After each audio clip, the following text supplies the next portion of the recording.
What's going on YouTube? Today we're going to be watching Rich Dad's video on how to invest with no money down, infinite return secrets. I love real estate investing and I've loved the Rich Dad Poor Dad series, so I'm excited to check out this video to find out how we can invest with little to no money. Let's get into it. Hello millennials and all generations. This is Millennial Money featuring Robert Kiyosaki. I'm your host Alexandra Gonzalez. In today's Millennial Money, we'll be covering how to invest with OPM or other people's money. Here's how Robert explains OPM. It was a long time ago when we first started Millennial Money. And I made my usual wise ass remark, only lazy people use their own money. And that's because I have spent much of my life raising capital. Today you have crowdfunding and all that stuff. But the reason I had to learn to raise money was because I had no money. And so if you read Rich Dad, Poor Dad, in there, my rich dad always said, never say I can't afford it. And it was my rich dad and many of my teachers subsequent to that. They said, lazy people always say, I can't afford it. It's a lot of work to ask another person to invest with you. So I guess that's why I'm saying lazy people use your own money, because it's a lot easier to just use your own money as a down payment, buy the property. You don't have to involve third parties. I don't have the money. That's why they're poor. They have a poor mindset. So instead of figuring out how to raise money, it's just really easy to be a loser. And I call it losers. It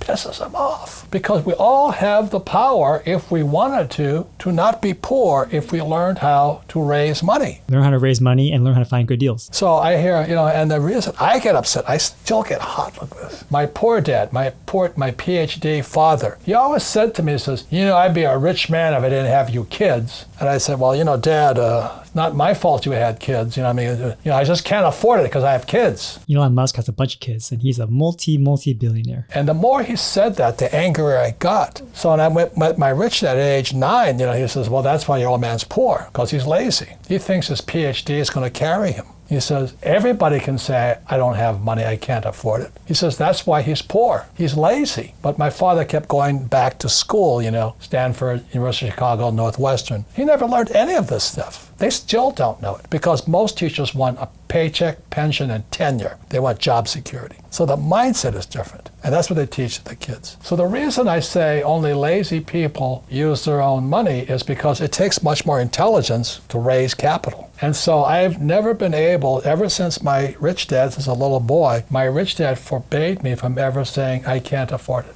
I think besides intelligence, you also need to create trust. People need to trust you for them to give you the money in the first place, because if they don't trust you, that money could be gone. And they have to know how you're going to handle it if something goes wrong. He says, figure out how you can afford it. How can you do something? Figure out how you can do something. So over my lifetime, most of the projects I've started, I've never had any money. I like not having money because it forces me to think. I get creative. I have to educate myself. I have to talk to rich guys. Hey, how'd you do this? How'd you do that? How'd you do that? And what has happened to me, I just turned 72, I've never needed money, because if I need money, I figure out how to raise it. So today you guys have crowdfunding and all that. I don't know what that stuff is. It's easy to say I can't afford it. All the poor people say I can't afford it. So what he's saying is, I can't afford it. It's just an excuse for you to not do the work to actually figure out how to get it. Poor people say, well, it's tax the rich. All the poor people are saying, well, give me a free education, free food, free schooling, free manicures, free pedicures. There's laziness, my opinion. So, over my lifetime, I've raised hundreds of millions of dollars. And it's because I didn't have money as a young person that I learned how to raise capital. And it's really quite simple. You have to find an asset that's worth more than me. If they can't invest in me, because that's called slavery,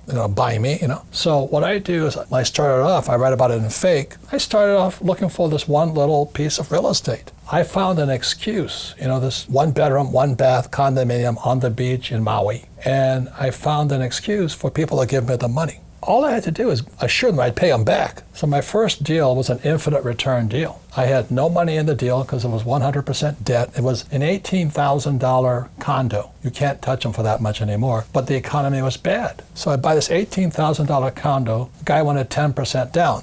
You don't need higher math. 10% of $18,000 is how much, sports fans? $1,800. I could have used my money. I had the money, but that would be too easy. So instead of paying for the $1,800 himself, you can find a partner to put that money in for him. Only lazy people use their own money. And that's what really pissed off a lot of people out there. Goes, you calling me lazy? I said, yes, I am. Because you're the same type of person who will say, I can't afford it. I can't do that. That's the problem. It's up here. It's the real estate between this ear and that ear. I can't do that. Most of my family say, well, I can't afford it. My father taught him to say that. My mother taught him to say that. My rich dad would never say that. Let me ask you this question. You work for the Rich Dad Company. How much of my money is in this company? Zero. When using OPM, one question I had for Robert was what happens if the deal goes wrong? He answers by telling the story of one of his biggest mistakes. So the biggest mistake, so I was doing very well here. This was 1973. I started buying my first deal, and that was an $18,000 deal. $1,800 down, $25 a month, cash flow. So little, but infinite.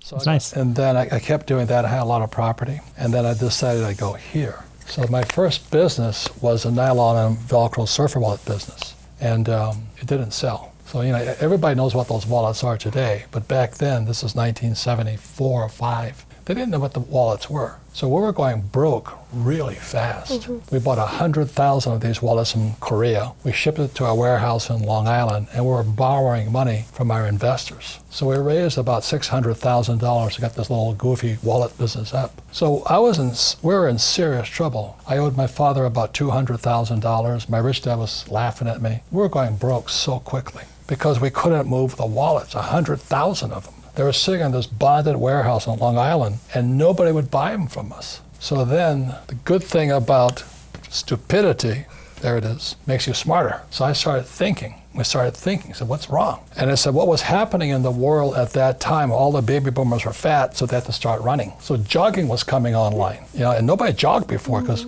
so these guys are all jogging, and then we're reading the paper, we're sitting in Honolulu going broke fast, and we read in the paper, this jogger went to Golden Gate Park in San Francisco and was jogging around the park. And what the jogger did was he had no place to put his car key. So what did they do? He puts it on the front tire of his car and goes for a jog around the park. So we're reading this newspaper, and voila, when he comes back to his car, the car wasn't there. Oh gosh. So the guy says, they stole my car. Oh my goodness. And so the question was on the headline of the newspaper article, what does a jogger do with their key? And so we said, when I was a runner, I used to tie my keys to my front shoelace. So it would be right here as I running on my shoe. They said, oh my God, a problem. So with that, I designed the shoe pocket, and you can see this picture right here. It's Playboy magazine. I mean, she's a nice-looking young model with nothing on but a shoe pocket. So we were going broke so fast by then, but when that picture hit Playboy, suddenly we were geniuses. So when it comes to business, make sure you actually have problems for your solutions. And everybody started throwing their money at us. And all these products, our wallets were selling, our shoe pockets were selling, investors were happy, and the sales went through the roof. So we were extremely successful. So we went from risk, stupid, smarter, successful. But the problem is how do we finance our inventory? Because the demand was worldwide, and we couldn't keep up with demand. So I borrowed another $100,000. That's a good problem to have. And I went to my CPA, my CFO, Stanley. So I said, Stanley, will this $100,000 solve our inventory problem? He goes, yes, it will. So I gave Stanley the check, and he ran off with it. Damn. Oh my goodness. I had no signed documentation. I turned it over to him. He said I owed him the money. So that was one of my first, 6-figure, 7-figure mistakes. What advice do you have for millennials just starting out? Watch what Robert says. Well, number one is invest in what you love. I love business. I love real estate. I love real estate too. I mean, I really love it. I own this building here. And I love gold and silver. So I invest in what I love. Most people say, do what you love, but I rather invest in what I love. But I love being an entrepreneur. I love investing. It's like Shark Tank to me. I'm always looking at new businesses, new deals. It's just a game like this. When you look at the financial statement, that's like your scorecard. It's like your golf scorecard is your financial statement. But as you know, our schools teach us nothing about financial statements. Finally, we wrap up our discussion about OPM with Robert's final words for those of you that use the phrase, I can't afford it, as an excuse not to invest. But it goes back to the original question, why did I say only lazy people use their own money? Because lazy people always say, I can't afford it.